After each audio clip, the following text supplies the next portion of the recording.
Hello, this is Faith at Faith and Books. How are you doing? I look dreadful. But anyway, I am making this video because I haven't put up my Hornblower review. And I actually made a video a couple of weeks ago, and I didn't really like it, so I never uploaded it or scheduled it. And then I must have deleted it. And so I'm going to have to make another one. But unfortunately, I'm a little bit under the weather. I've got yet another cold in my throat.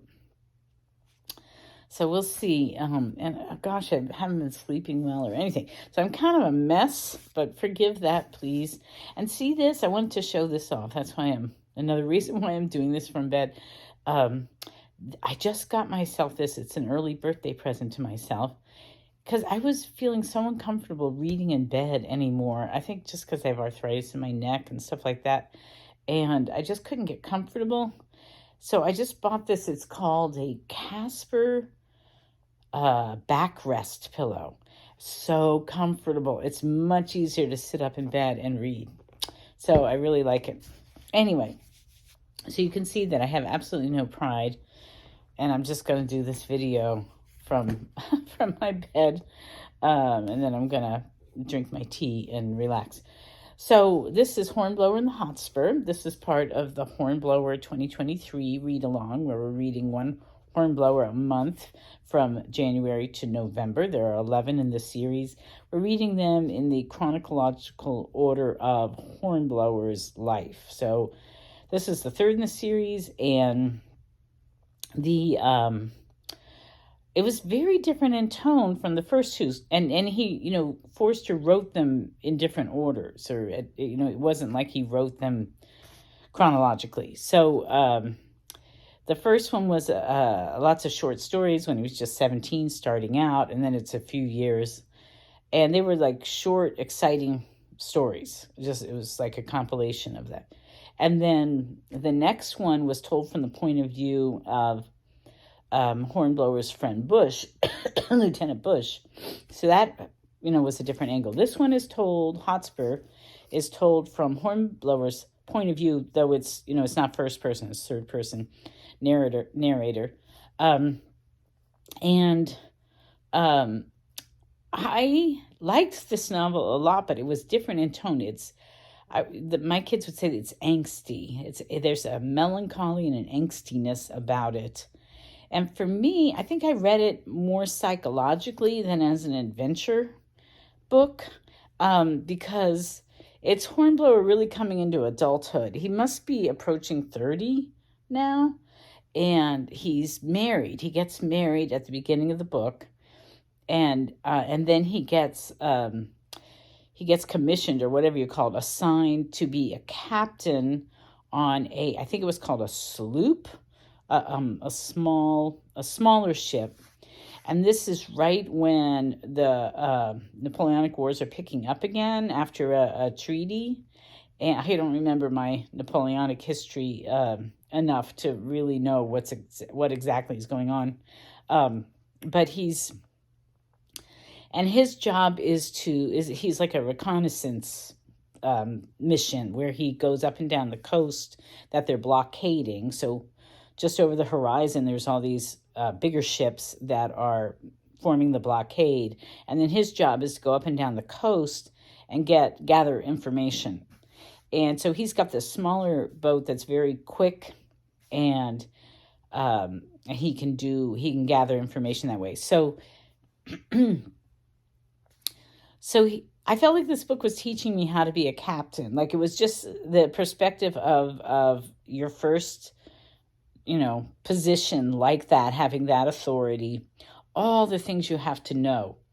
You have to keep so much in mind, because it's not only your military mission, but it's keeping the men fed, with enough water, keeping them well trained, dealing with the weather and all sorts of circumstances that can come up, and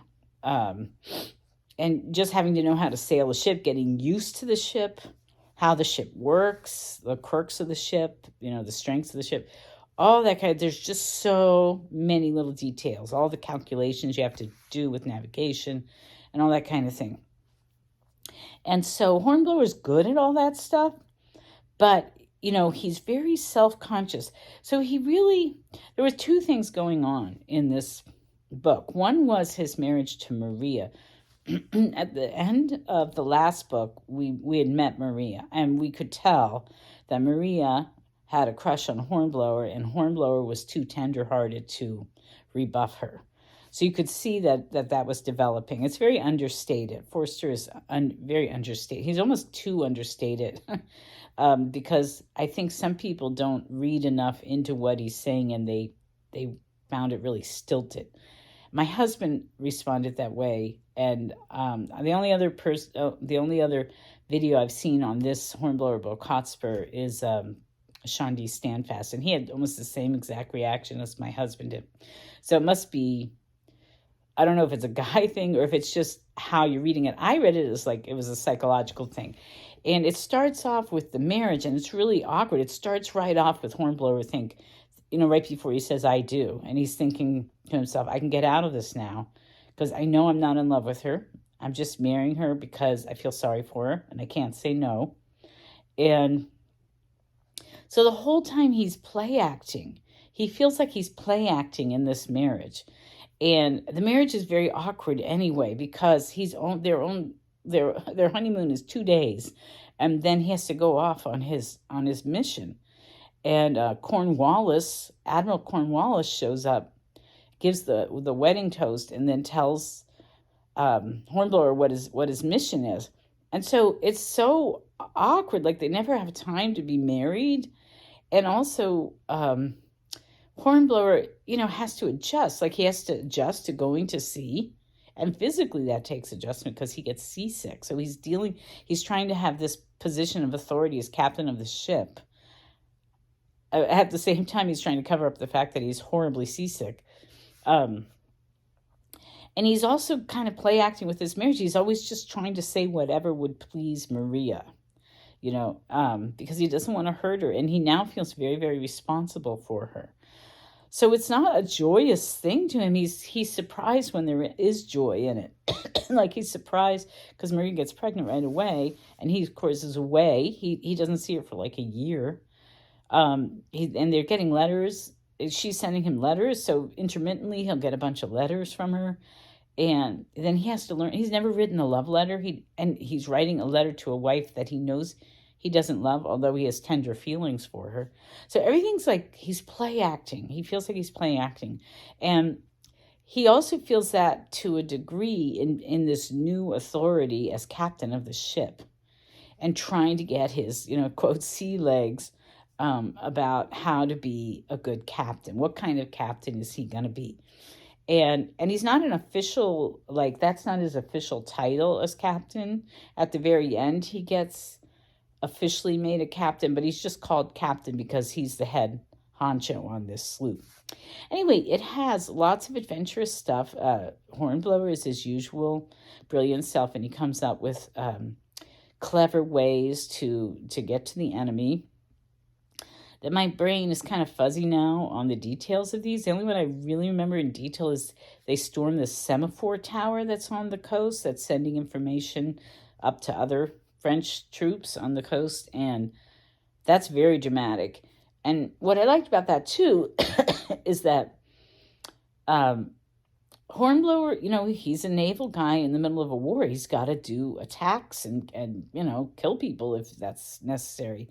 And he's trying to win a war, and yet he despises it. He doesn't want to kill people, and it is traumatic to him. It doesn't.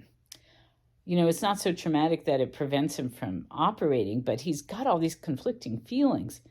And he suffers from over-scrupulosity, too. He thinks to be brave means never to be afraid, or he thinks that, real leaders never have any, never question what they're doing or something. He's got this unrealistic, he's like a perfectionist, and he's always hard on himself. He's always judging how he's doing by these impossible standards. So there's a thread of melancholy. There's a tone of melancholy through the book that I thought was just about, what it is to be an adult, he's adulting, as they say now. Um, and, um, and you're dealing with all these things. And so, I think they call it something like imposter syndrome, which I don't know. I feel like they pathologize everything nowadays. It's just when you're first starting out, before you have that expertise, before you're used to having the authority that's been given you, as a neophyte in that aspect. I mean, Hornblower knows a lot about sailing and about the Navy and that kind of stuff, but he's moved up, into a position of authority that he's not used to.